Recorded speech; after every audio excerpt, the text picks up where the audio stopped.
काकभुसुंडी जी को बड़ा ही घोर उग्र श्राप दे दिया। 10,000 जन ये पीड़ा में रहेगा, ऐसा बोल दिया उन्होंने। बोले अजगर की तरह बैठा रहा, जाओ अजगर हो जाओ। गुरुदेव को तो इतनी दया आई, उनका हृदय इतना पिघल गया, द्रवित हो गया। भगवान की स्तुति करते हैं और उनकी स्तुति से, उनकी प्रार्थना से तो भगवान शंकर ने जो शाप दिया था उसको अनुग्रह में बदला। 3 तो वरदान दिए उन्होंने। पहला तो यही कहा कि वैसे तो जन्म और मरण में बड़ा दुख होता है, लेकिन यही स्वल्पौ नहीं व्यापहि सोई। इसको बिल्कुल किसी भी प्रकार की व्यथा जन्म मरण में होने वाली नहीं है। और अगर व्यथा नहीं है तो जन्म मरण कोई समस्या है नहीं। जन्म मरण समस्या तभी है जब उसमें होने वाली व्यथा से मैं व्यथित हो जाऊं। शिव जी ने कहा इससे तो मैं तुम्हें छुट्टी दे देता हूँ। 10,000 जन्म से छुट्टी नहीं दूंगा, वो तो मेरा वचन है। शंभु गिरा पुनि मृषा न होई। भगवान शंकर की वाणी व्यर्थ तो जा नहीं सकती। दूसरा वरदान देते हैं, कवनेउ जन्म मिटई नहीं ज्ञाना। यह जो प्रकरण है, तुम्हारे गुरुदेव ने जो शिक्षा दी है और यह जो घटना घटी है, यह ज्ञान प्रत्येक जन्म में तुम्हारी स्मृति में रहेगा। तो ज्ञान का विस्मरण नहीं होगा। तीसरा, भगवान एक तरह से काकभुसुंडी जी की पूजा को क्या बोले, एक्नॉलेज करते हैं। अंग्रेजी में यही शब्द आ रहा है। उन्होंने कहा देख, तुम्हारा जन्म अयोध्या में हुआ था और वहाँ तुमने मेरी पूजा करी, रोज़ नियम से करी, भाव हो चाहे न हो। मेरे प्रति तुम्हारी निष्ठा थी, भले ही वह निष्ठा थोड़ी सी गलत तरह की थी। गलत तरह की इसलिए क्योंकि निष्ठा का मतलब ये अभिप्राय नहीं हो सकता कि तुम दूसरे की निंदा करो। हरि निंदक में अति अभिमानी। तो शिव सेवक मन क्रम अरुबानी, हरि आन देव निंदक अभिमानी। तो यह बिल्कुल आरंभिक शुरू की निष्ठा का ये स्वरूप है। जब हम कदाचित ऐसा मान बैठते हैं कि मेरी निष्ठा, मेरी लॉयल्टी का मतलब है मुझे दूसरे की निंदा करने की ज़रूरत है। दूसरे की प्रशंसा में एक भी शब्द निकल गया तो शायद कोई मेरी निष्ठा पे संदेह करेगा।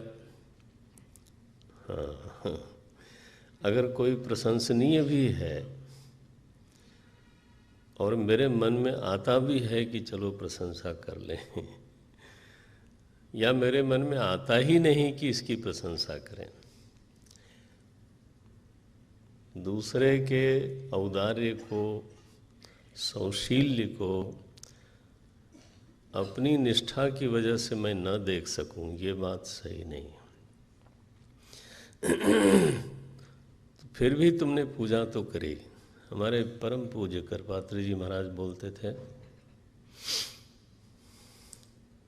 जानी जी कहीं होंगे तो वो कहते थे नियम भरसक पूरा होना चाहिए।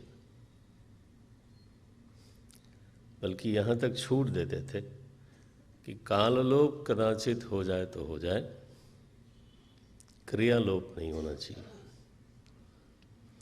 माने संध्या का समय अगर कदाचित समय से करना चाहिए, लेकिन अगर कदाचित वो समय बीत भी गया हो, काललोप तो हो ही गया, लेकिन क्रियालोप नहीं होना चाहिए। और दूसरी बात ये महाराज जी बोलते थे, जप जो है ना वो वागेंद्री की क्रिया है और पूजा भी कर्मेंद्री से होती है, ठीक है। तो ये दोनों एक तरह से कर्म बनते हैं। अच्छा, अब अगर कर्म के पीछे भाव इसको बंद कर दिया जाए। हाँ, मैंने कर्म के पीछे अगर भाव बना हुआ है तो बहुत अच्छा है, कर्म का फल बढ़ जाता है। लेकिन अगर कदाचित कर्म के पीछे भाव न भी हो और कर्म होवे, तो कर्म फल देगा कि नहीं देगा? फल तो देगा, क्योंकि कर्म जो है उसको हमेशा भाव की अपेक्षा नहीं होती। अवश्यमेव भोक्तव्यम कृतम कर्म शुभाशुभम। और आपने बिना भाव के ही किसी का अपमान कर दिया और बाद में बोले आप कि मेरा ऐसा कोई भाव नहीं था, मेरा कोई ऐसा इंटेंशन नहीं था, तो उसका फल होगा कि नहीं होगा? कर्म फल भाव के योग से बढ़ जाता है, वो ठीक है, लेकिन भाव का योग न होवे तो कर्म फल होगा ही नहीं, ऐसा नहीं होने वाला है। तो इसलिए भाव कुभाव अनख आलस हूँ, गोस्वामी जी ने लिखा, नाम जपत मंगल दिशि दिशि दस हूँ, तुलसी अपने राम को रीझ भजो चाहे खीज। गोस्वामी जी कहते हैं, जहाँ तक जप है, कीर्तन है, पूजा है, ये मेरा भाव बनेगा तो मैं करूँगा, साधक को ऐसे सोचने की ज़रूरत नहीं है। उसको नियम पूरा करना चाहिए।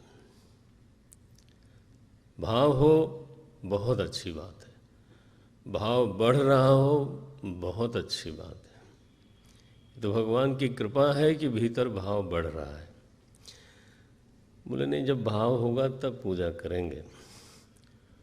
तो ये उल्टी बात है महाराज, पहले पूजा करो तो इसके बाद फिर धीरे धीरे कदाचित भाव में वृद्धि होएगी। पहले हम फल चाहते हैं, वो गलत बात है।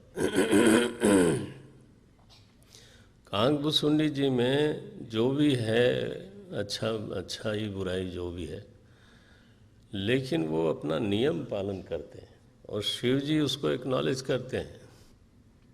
पुनितय मम सेवा मन दयऊ, इससे एक भरोसा जागता है, एक सूचना मिलती है हम साधकों को कि हम जो थोड़ा बहुत कुछ करते हैं, दीप दिखाते हैं, चलो अगरबत्ती जलाते हैं, थोड़ा हाथ जोड़ लेते हैं, प्रार्थना करते हैं और कभी कभी गदगद होकर के प्रार्थना करते हैं, वो सब कहीं न कहीं नोट होता है, वो नोटिस में आता है कि अच्छा ये ऐसा कर रहा है। तो उसके फल के रूप में शिव जी क्या देते हैं उसको? बोले भगवान की भक्ति तुम्हें मिल जाएगी, तो जन्म मरण में दुख नहीं होगा, ज्ञान का विस्मरण नहीं होगा और अंततः भक्ति जरूर मिल जाएगी।